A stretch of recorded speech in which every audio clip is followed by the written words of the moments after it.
Assalamualaikum warahmatullahi wabarakatuh. Halo semuanya yang terhormat kepada dosen pengampu Dr. Tika Mararita Maja SIPM Home selaku dosen pengampu serta teman-teman yang saya hormati. Pada kesempatan kali ini kami dari kelompok 2 akan mempresentasikan materi mengenai paradigma administrasi publik. Nah, perkenalkan nama saya Isminur Ain selaku menjadi moderator serta teman-teman saya ada Septiana, Isara Seli Aulia Antika, dan Muhammad Tobi Ramadan. Baik, saya selaku moderator akan memberitahukan nih dari latar belakang materi yang kita ambil. Nah, kelompok kita itu mengambil paradigma administrasi publik, yang dimana administrasi publik itu merupakan bidang ilmu yang mempelajari nih bagaimana pemerintah menjalankan fungsi pelayanan kepada masyarakat. Terus seiring perkembangan zaman nih, tuntutan masyarakat terhadap pemerintah semakin meningkat nih, terutama dalam hal pelayanan yang cepat, transparan, dan akuntabel. Oleh karena itu, pemerintah dituntut untuk terus nih melakukan perubahan dan penyesuaian dalam sistem administrasi publik. Perubahan tersebut melahirkan nih berbagai paradigma dalam administrasi publik. Paradigma dapat diartikan sebagai cara pandang atau konsep dasar dalam menjalankan pemerintahan.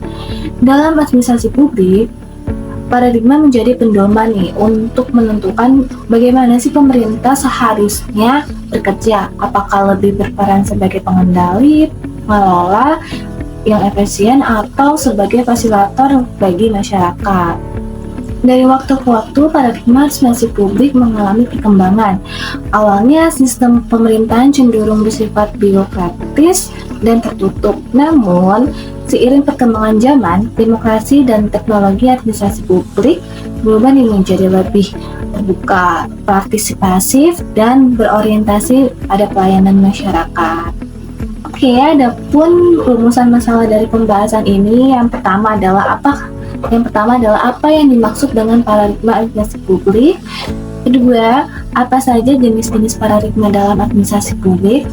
Ketiga, bagaimana sih perkembangan paradigma administrasi publik dari masa ke masa. Nah, selanjutnya ialah perkembangan paradigma. Paradigma itu ialah cara pandang atau pola pikir yang menjadi dasar seseorang atau kelompok dalam memahami suatu masalah dan menentukan bagaimana cara menyelesaikannya.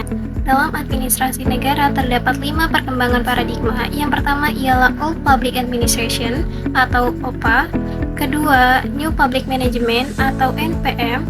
Ketiga, New Public Administration atau NPA. Yang keempat, New Public Service atau NPS. Dan yang kelima ialah New Public Governance atau NPG. Perkembangan paradigma yang pertama ialah Old Public Administration atau OPA, di mana paradigma ini merupakan paradigma klasik yang berkembang pada abad 20 yang dipengaruhi oleh tokoh pemikiran seperti Max Weber dan Wordsworth Wilson. Paradigma ini juga muncul ketika pemerintah mulai membangun sistem birokrasi modern yang tertata.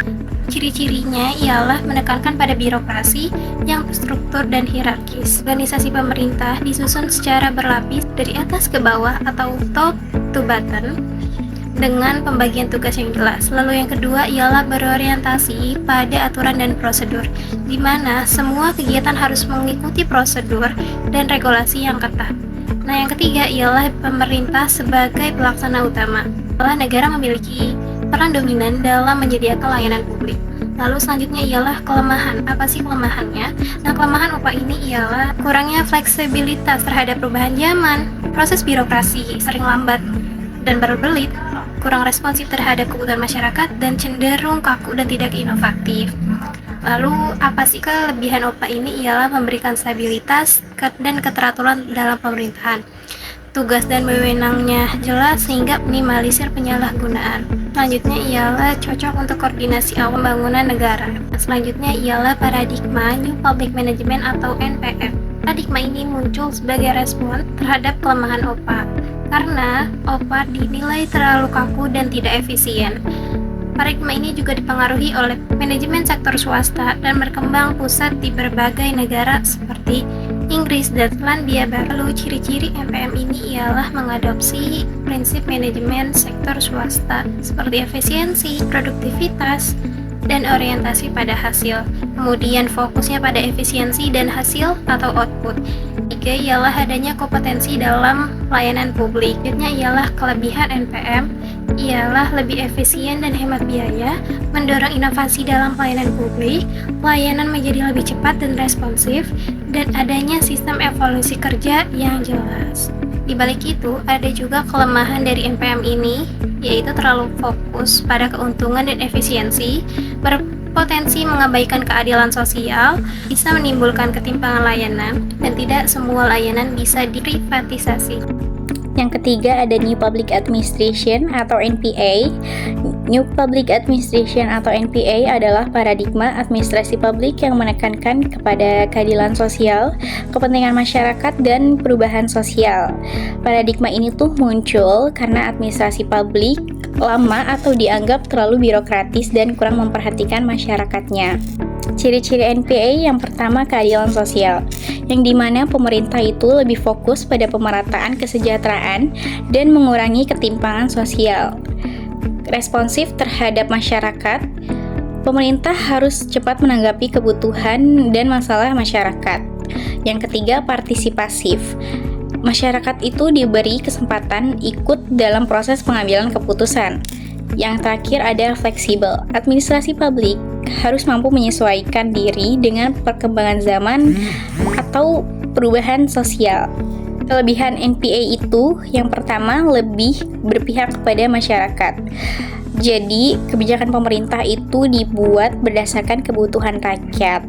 Yang kedua, mendorong keadilan sosial, membantu menciptakan kesejahteraan dan kesetaraan sosial.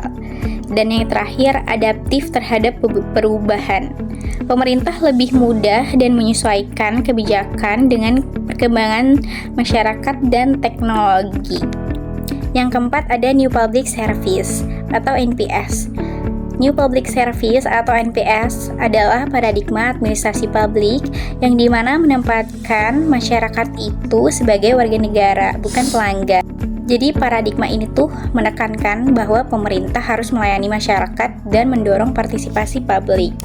Ciri-ciri NPS itu yang pertama masyarakat sebagai warga negara, yang dimana masyarakat dipandang memiliki hak dan kewajiban di dalam pemerintahan. Yang kedua mengutamakan partisipasi publik.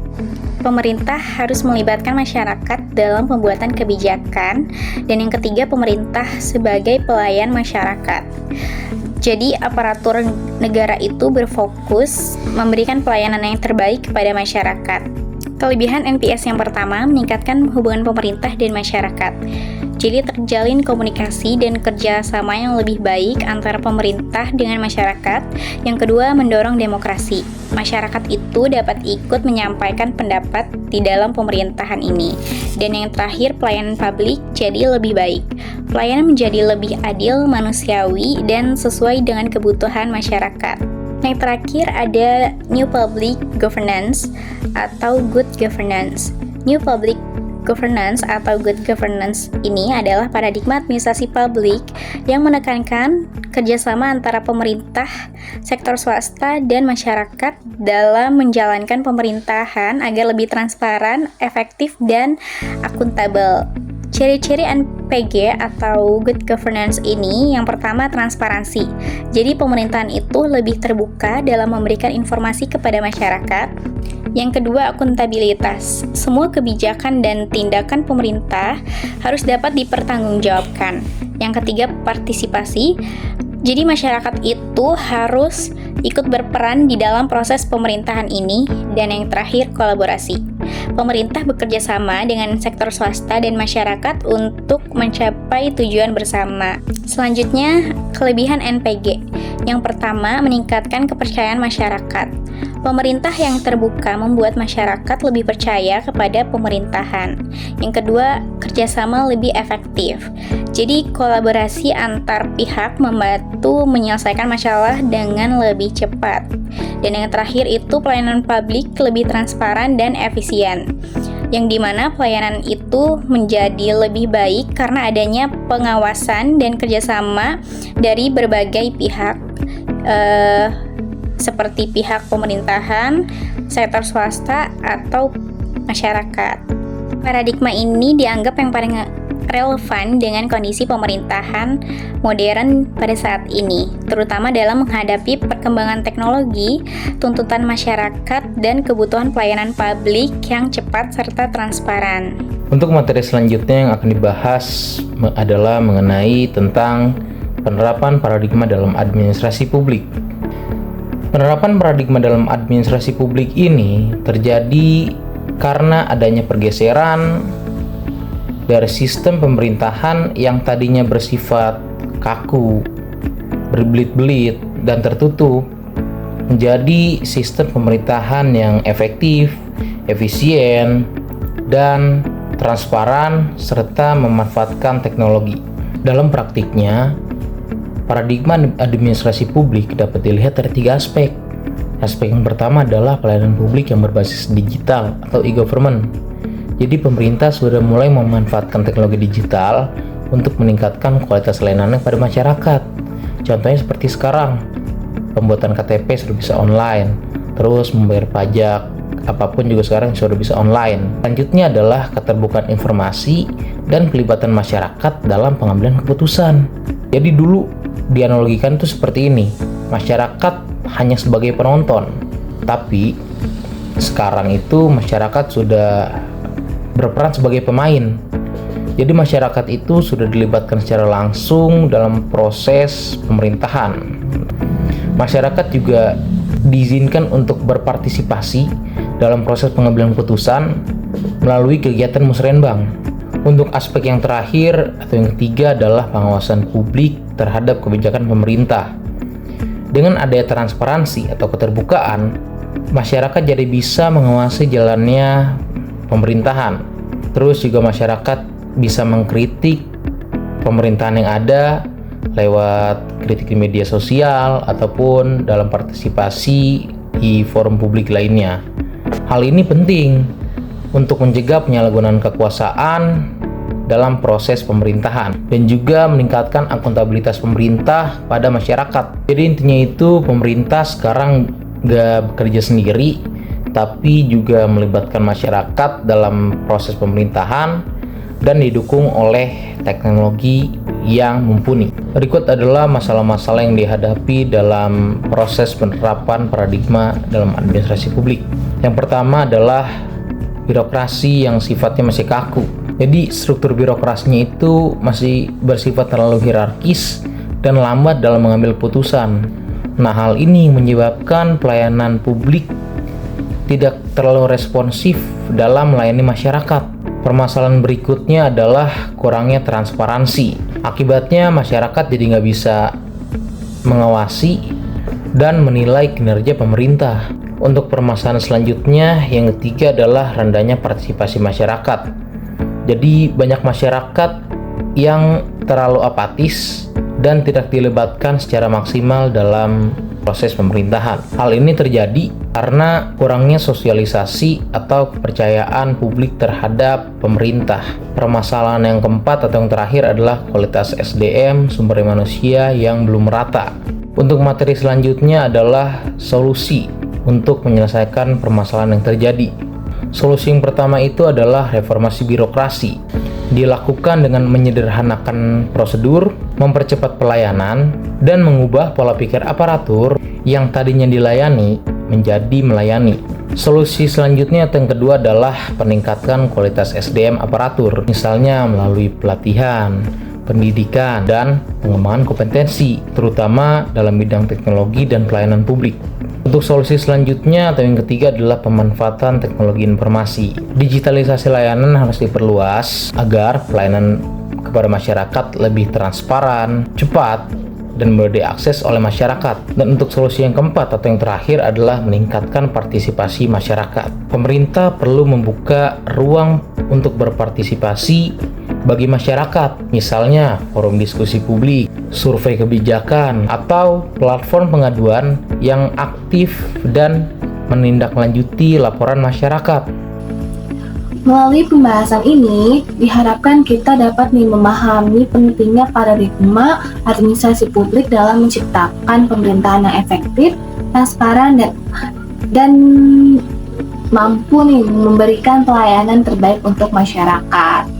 Oke nih teman-teman, berdasarkan pembahasan tersebut dapat disimpulkan nih bahwa paradigma administrasi publik memiliki peran penting dalam memahami bagaimana pemerintahan dijalankan. Oke, seiring perkembangan zaman, sistem administrasi publik mengalami perubahan dari yang bersifat tertutup menjadi lebih terbuka, modern, dan partisipasif.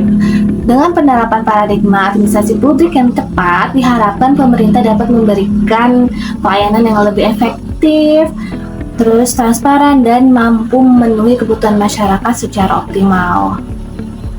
Baik teman-teman, sekian pembahasan dari kami. Terima kasih atas perhatian teman-teman. Wassalamualaikum warahmatullahi wabarakatuh.